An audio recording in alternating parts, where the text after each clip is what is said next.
Training camp rolls on from Oxnard, California as the competition continues. Can the Cowboys figure out a couple holes on both sides of the football here on Training Camp Live?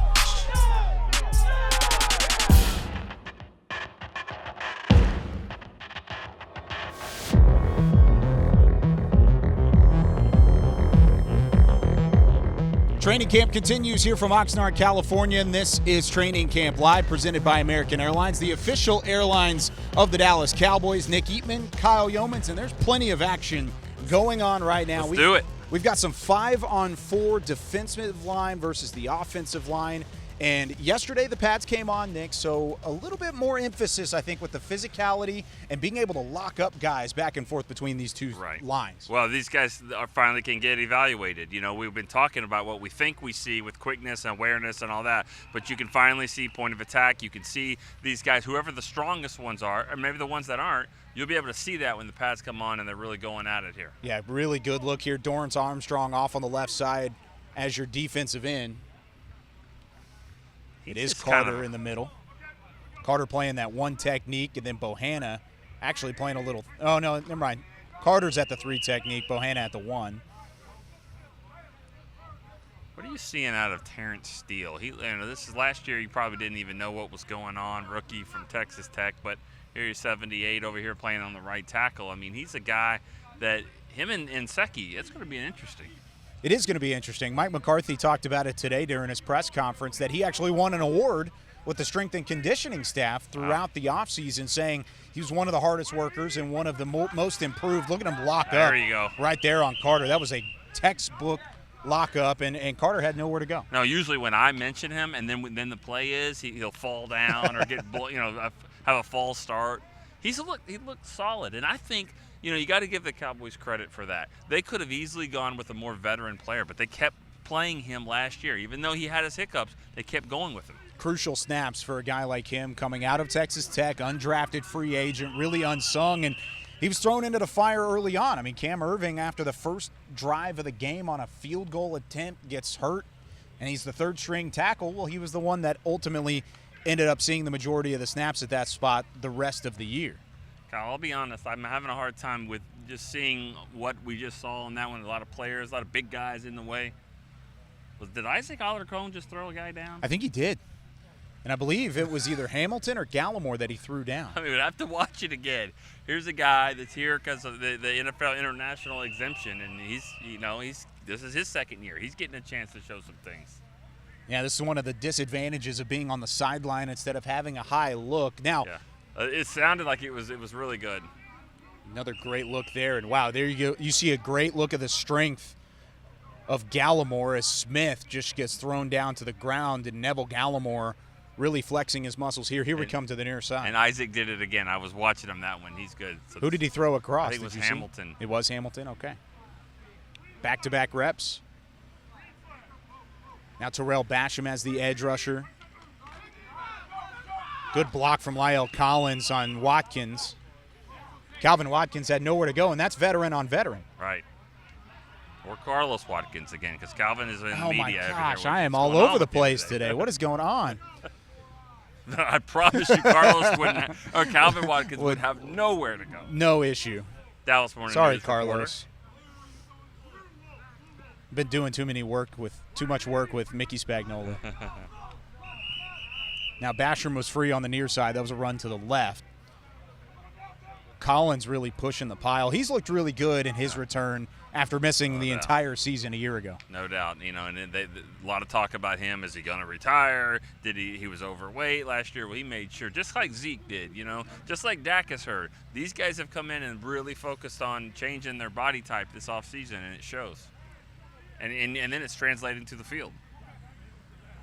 So now we get to transition a little bit into the team drills. We'll get to follow the ball and see exactly what Garrett Gilbert has in store should they decide to throw it quite a bit. And he talked yesterday about taking advantage of every rep he possibly can in the absence of Dak Prescott. This time dumps it off to the near side for Tony Pollard. It's the stuff you want to see out of Leighton Vander Esch. You want to see those guys close like that, and he did a nice job. Of course, that sound you might be hearing is they're working on crowd noise, and that's probably not something that was a big problem last year. No, not at all last year, unless it was artificial crowd noise like we are hearing. There are some speakers throughout, and of course there are quite a bit of fans in attendance as well. They are on the far side. So here we go again, second play of the team period. Gilbert already with a quick connection. Got a couple tight ends out there. Under center. And a handoff to Zeke up the middle. This is a good opportunity for these running backs to feel the hits. They aren't going to be taken to the ground, but you want to hear a pop here and there. I just wonder if Micah Parsons is going to get to the point where teams, quarterbacks have to find him every time. And I'm not saying he's going to be Lawrence Taylor or whatever, but he's so good, and he's going to be even better, and he lines up in so many different places. Of course, he's not on the field here, so you have to locate him. Yeah, off the field at the moment. Let's look at what happens here with Cooper Rush. After this, I want to talk a little bit about Keona Neal and what we've seen from him, and there is a fumble. Ball on the ground, and it looks like Donovan Wilson is the one that jumps on top. It's always Donovan Wilson that gets the ball. He always seems to get it. He's always in the right spot, right time. Let's talk about Keona Neal a little bit, wearing a number 42 off on the right hash mark. And, I mean, a guy who switched from safety to linebacker. He's starting to get into that rhythm a little bit. I think he's been one of the better-looking linebackers of the group so far. Yeah, when the pads come on, he's physical. Every time he plays a full season, had 100 tackles or more. Coverage has not been his best thing, but if you saw that, I mean, he was pretty physical. Hitting there, he's a big-time hitter. You can hear when he makes a pop there. Who was that, Ralston, that felt the wrath? It was a fullback, Ralston, who, of course, is an undrafted free agent out of Arizona State. And I think Keona Neal, the biggest thing for him is, one, he's changed his body type. He has beefed up since his time as a safety with Atlanta. Two, a average coverage safety usually is a pretty good coverage linebacker. Right. So the physicality wasn't really the question for him heading into training camp, but you saw it on that last play. Yeah. He definitely has some physicality. So back to the ball on this one. A little play action from Cooper Rush. He's going to take it himself. Of course, no hitting the red jerseys. A change with Mike McCarthy. There is a red jersey to look out of. We've seen that a lot from some of these backup quarterbacks. Ben DiNucci, of course, can run a little bit. Cooper Rush has some legs. Not as much maybe with the Garrett Gilbert as we would see with Dak Prescott, but that's an element both of those guys have. Gilbert led the team last year in average per rush. He only played one game. It was like 9.8. Wow. The Pittsburgh game, he was rolling. It's not his strong suit, but he can do it. So sticking with Cooper Rush. Another play action look. Just kidding. It was actually a handoff and tackled behind the line of scrimmage. Well, I don't know if you got it or not, but Hard Knocks is going to have a great shot after this. They slide right into the shot. One of their 93 people here. So now we get a chance to look at the first team again. A change for the first team today that at least we've seen is Brent Urban getting some more snaps running with the ones, something that we did not see in the early parts of camp. Easy to notice. Brent Urban. 6'7". Big guy. He's an imposing player there. Little check at the line of scrimmage. See how the defense adjusts. The chess match throughout training camp between Kellen Moore and Dan Quinn has been extremely entertaining. Now here's Rush rolling out, and he takes it himself. Gilbert. And Parsons closes in. It's practice. We're on your camera here. Let's let it fly. Let's go. Throw it down the field a little bit. We're trying to find something somewhat of an entertaining look. It's an entertaining look at our Hard Knocks crew again.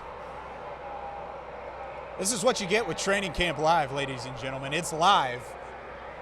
May not be streaming, but we are definitely live. All right, here's Garrett Gilbert again. Rotating in there, Neville Gallimore, a defensive tackle, by the way. Trayvon Diggs out there. Here's Anthony Brown trying to close in on Tony Pollard, and he does just that. We asked this question today: can the corners help with the run defense? And certainly you saw it right there. Yeah, they're going to have to be physical. That's a body type that Dan Quinn's looking for from all his DBs. They're all big. They're all physical. Now, Jordan Lewis is somewhat of an exception. Of course, he plays in that slot, but for the most part, these guys are big physical players. So we started off this episode by watching the offensive line versus the defensive line, still trying to get a good look at some of the skills players, and of course establishing the run, a pretty high priority for this coaching staff here in the middle parts of camp. Maybe they will let it fly a little bit here with Cooper Rush and Garrett Gilbert still in there at quarterback. Toss back to Rico Dowdle, who is stuffed behind the line of scrimmage. Good job of containing that time from the defensive line. I believe it was Terrell Basham who was on the far side. That particular alignment had Parsons, Jalen Smith, and Leighton all out there, and I think that's something that we're all trying to figure out is how these linebackers are going to fit with Keona Neal and everybody. Good problem to have for Dan Quinn, I bet. Let's get one more play in here, see if we can't let it fly. Now Ben DiNucci in at quarterback. Another check at the line of scrimmage. Low snap. DiNucci gets to it, though, and he throws it low near side. Good pass rush. Again, that pocket kind of collapsed a little bit. Defensive line has really looked crisp so far throughout practice. Let's also point out Tyron Smith not practicing, neither Zach Martin as well. So, you see some of the backups in here, even with the first team. Wrapping things up here on this edition of Training Camp Live presented by American Airlines, the official airlines of the Dallas Cowboys. And Nick, that's what you get with Training Camp Live sometimes. The practice field isn't always for the entertainment of the fans. It's for the betterment of the team. Yeah, I mean, there was a lot going on here today. And, again, with the pads on, mixing it up, seeing what the backup quarterbacks could do. We didn't get a chance to really let it go, let it fly. Maybe it was an airplane mode a little bit there. Kelvin Joseph with the term no-fly zone throughout the early parts of training camp. But, hey, we'll be back at it again on Saturday with more Training Camp Live, and hopefully we get a better look then. He's Nick Eatman. I'm Kyle Youmans. That'll do it for us. We'll see you next time on DallasCowboys.com.